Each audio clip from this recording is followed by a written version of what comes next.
नमस्कार, माय माउली हिंदी समाचार में आपका स्वागत है और मैं हूं शेख इस्माइल। दर्शकों, हम इस वक्त खोखदुर गांव में आए हैं। अभी खोखदुर गांव में आकर अभी जिस जगह हम मुकाम पर खड़े हैं वो रामदास नागपुरे का खेत है। यहाँ पर आपको समंदर जैसा दिखाई दे रहा होगा, लेकिन ये समंदर नहीं बल्कि ये रामदास नागपुरे का खेत है। दर्शकों, हमने आपको बताने का कारण यही है, बताने की वजह आपको यही है कि ये जो खोखदुर गाँव की जो ज़मीनें हैं जहाँ पर फसल बोई जाती है, रात में इन लोगों का कहना, गांव वालों का कहना ऐसा है कि जब हमने रात शाम के 4:30 या 5 बजे जब देखा गया तो जब 300 एकड़ ज़मीन डूबी हुई थी, लेकिन उसके बाद में सुबह जब हमारी आँख खुली तो तब पता चला कि पूरी 700 एकड़ यानी कुल मिलाकर पूरे 1000 एकड़ ज़मीन बर्बाद हो गई। दर्शकों, 1 एकड़ को किसान भाई जब मेहनत करता है, जिसको काश्तकारी करता है, तो 1 एकड़ को 8 से 8.5 हज़ार रुपये की लागत लगती है। में बियाने का खर्चा 850, नागरना वखरना, उसको खाद देना, फिर उसके बाद में अब तक 2 स्प्रे भी हो जाते हैं। काफ़ी महंगे स्प्रे लगाते हैं क्योंकि अपनी फसल को तरोताज़ा करें, उसको जिंदा करें और उसको जिंदा कर अच्छी फसल लेने का अच्छी फसल लेने का जो नीयत रखते हैं, उस नीयत के हिसाब से 8.5 हज़ार रुपये खर्च हुए। अब बताइए, एक सिर्फ दातारपुर और खोखदुर के शिवार में 1000 एकड़ ज़मीन का डूब जाना, ये इसके जिम्मेदार कौन? गांव के लोग कह रहे हैं कि जब चना का बैरेज यानी पैनगंगा प्रोजेक्ट जब बन जाता था तो ये जो बैक वाटर की समस्या है वो रुक जाती थी। अभी यहाँ तक तो ये तो प्रोजेक्ट की बात रही, लेकिन अभी दूसरी बात मैं आपको बताना चाहता हूँ। गांव वालों का आरोप ऐसा भी है, गांव वाले कह रहे हैं कि आज तक हमारे पास ना, कल से जो हम मुसीबत में है, हमारे पास ना कोई MRO आया, तहसीलदार आया, ना MPDO आया, ना ही एग्रीकल्चर डिपार्टमेंट से कोई ऑफिसर आया। देखिए, एग्रीकल्चर डिपार्टमेंट में भी टेक्नीशियन रहते हैं, उनका काम है कि हमको ये बताएं, हमको दिलासा दे कि हम इस पीक को, हमारी जो पीक बर्बाद हो गई है, उसको किस तरह से हम उभरना चाहिए और काश्तकार किस तरह से उभरना चाहिए, इसकी भी कोई जिम्मेदारी नहीं ले रहा है। अभी तो आने वाला इलेक्शन है, यहाँ पर हर पार्टी के जनप्रतिनिधि आते हैं, लेकिन वो इलेक्शन में ही सीमित होते हैं। लेकिन दर्शकों, हम ये बताना चाहते हैं कि गांव वाले कह रहे हैं कि अगर जनप्रतिनिधि इस वक्त हमें दिलासा देते हैं, जनप्रतिनिधि इस वक्त हमें भरोसा देते हैं, हमारे सीने पे हाथ रखते, हमारे सर पर हाथ रखते, तो ये थोड़ी सी हमें मदद मिल जाती। मुआवजा आना है तब आएगा, लेकिन आज तक मुआवजा भी नहीं आया। इसके पहले 2006 में भी पुरपीड़ी हुई, इसके बाद में भी पुरपीड़ी हुई, और आज सबसे ज़्यादा पुरपीड़ी, सबसे ज़्यादा प्रभावित ये खोखदुर गाँव लग रहा है। लोगों का कहना है कि ये जनप्रतिनिधि सिर्फ इलेक्शन तक ही सीमित है, लेकिन आज तक यहाँ पर कोई भी हमको दिलासा नहीं दिया। एक तो हमारे गांव में चारों तरफ से पानी घेराव है, पानी का घेराव बढ़ता जा रहा है, तो यहाँ पर मेडिकल की भी सहूलत नहीं है। अगर कोई बीमार होता है तो भी हमें परेशानी होती है और जगह भी उसकी मौत हो जाती है, क्योंकि ऐसे स्थिति में ना ही कोई लोकल जनप्रतिनिधि के भी बारे में कह रहे हैं ये लोग। लोकल जनप्रतिनिधि का तो काम है और विधायक का भी काम है कि हमारा हाल चाल पूछे, लेकिन विधायक की तरफ से भी कोई कॉल नहीं आया।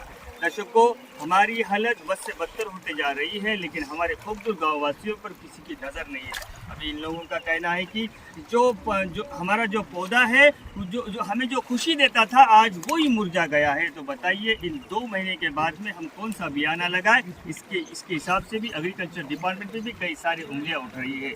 देखिए, आगे का खोखदुर का हाल, खोखदुर की अपडेट हम आपको देते रहेंगे। अभी ये मैं आपको बताना चाहता हूँ कि ये जो खेती दिख रहा है, ये पूरी तरह से खेत में दिख रही है, पूरी तरह से खेत है। यहाँ पर कोई नाला नहीं है, कोई नदी नहीं है, ये समंदर की तरह स्थित पानी जो दिखाई दे रहा है, और यहाँ पर जो धार दिखाई दे रही है वो काफ़ी बड़ी तेज़ी से धार दिखाई दे रही है। हम आपको एक पौधा बताएंगे जो पूरी तरह से धार के अंदर डूब चुका है। बताइए, ये पौधा क्या हमें उभरने का और ये पौधा क्या हमें आगे कुछ सफलता दिलाएगा, या तो हमारी जो जितनी भी कमाई है, जो जमा पूंजी है, वो उसके लिए काम आएगा क्या? हम कोई बड़े बिजनेसमैन नहीं है, हम कोई बड़े उद्योगपति नहीं है, लेकिन हमारा जो जीना मरना है इन काश्तकारी के भरोसे पर होता है, और इसमें शादी ब्याह, बीमारी शुमारी, खर्चे, बच्चों की पढ़ाइयाँ, ये सब चीज़ें जो है इस पौधों के भरोसे पर, इस खेती के भरोसे पर होती है। धन्यवाद। पर आप बने रहिएगा माय माउली हिंदी समाचार के साथ।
बोरिंग लगी जोड़ा बोरिंग आता रो का बे झाडा लागले बोरिंग आहे रे डोंगरी लागलो का करते अजून पाणी चढत आहे तेव्हा थोडं वावतच आहे अजून भट्टीत जाऊ दे भट्टी पाहू लागत हा भट्टीत पाहू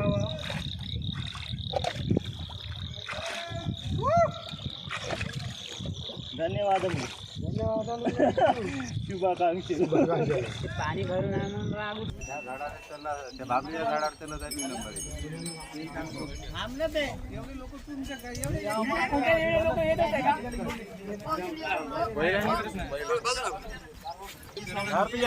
दर्शकों, आप ये जो देख रहे हैं वो खोगदुर गांव की तस्वीरें हैं। पैन गंगा का बैक वाटर इस तरह से खेतों में घुस गया और करीबन 500 एकड़ से ज़ायद जो ज़मीनें हैं, फसलें हैं, वो बर्बाद होती हुई नज़र आ रही है। ये जो उभरता हुआ पौधा है यही काश्तकार को जीवन दान देता है, यानी काश्तकार के जीवन में खुशियाँ लाता है। लेकिन इस पानी की वजह से आज इसकी स्थिति ऐसी हो गई कि ये मुरझा गया है और ये सड़ सा गया है। टाइम टू टाइम पानी बढ़ते ही जा रहा है। सुबह जब हुई तो पानी का जो प्रभाव है वो बढ़ते ही जा रहा है। अभी इस वक्त हालत काश्तकार सर को हाथ लगाकर बैठा हुआ है क्योंकि उसका खेत पूरा बर्बाद होता हुआ नजर आ रहा है।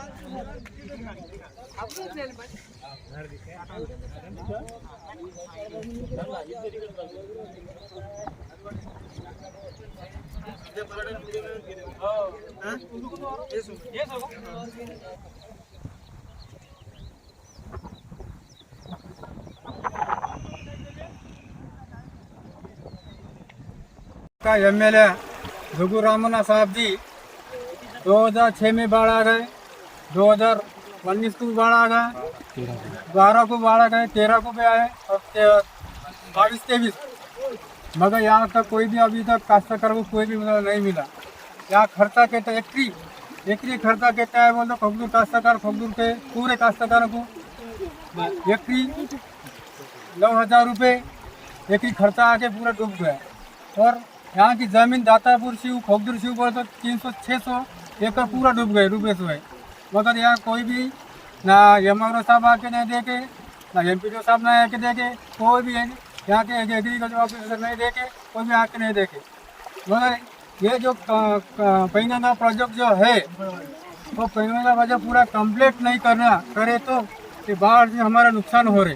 ये प्रोजेक्ट कंप्लीट नहीं करा तो हमारी बाढ़ से पूरा नुकसान हो रहा है। ताकि मैं जोगी रामन्ना एमएलए साहब को कहना चाहता हूँ, इतना नुकसान हो रहा पूरा गंगे का, क्योंकि गंगे का पूरा खेता है, यहाँ से पूरा नुकसान हो रहा है। ये जो प्रोजेक्ट कम से कम 3 साल हो गए वो कंप्लीट नहीं हुए, इसके वजह से हमारा पूरा खेतों का नुकसान हो रहा है। और आके कोई नहीं देख रहे, कोई मुद्दा हमको मिला भी नहीं।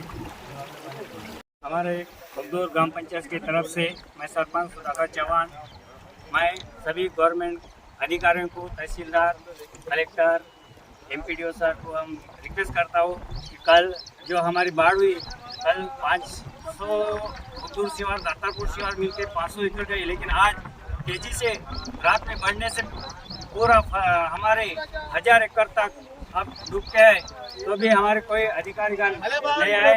वो कलेक्टर साहब और मंडल और रेवेन्यू पूरे आके हमारे को फैसिलिटी देना चाहिए। और पीने का भी प्रॉब्लम है, पानी का, वो आज दिन भर फैसिलिटी करना चाहिए।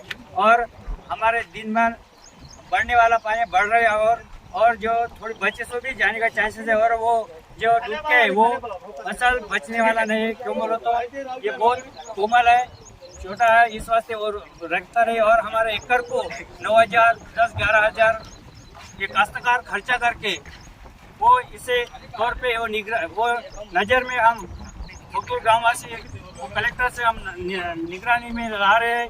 हमारे एमएलए जोगुराम साहब को हम रिक्वेस्ट करना चाहता हूँ जल्द से जल्द हमारे गांव के जो सर्वे करके हमारे जो फैसिलिटी देंगे बोल के, काश्तकारों को दिलासा देंगे बोल के हम हमारे गांव के तरफ से गुजारिश करते हैं।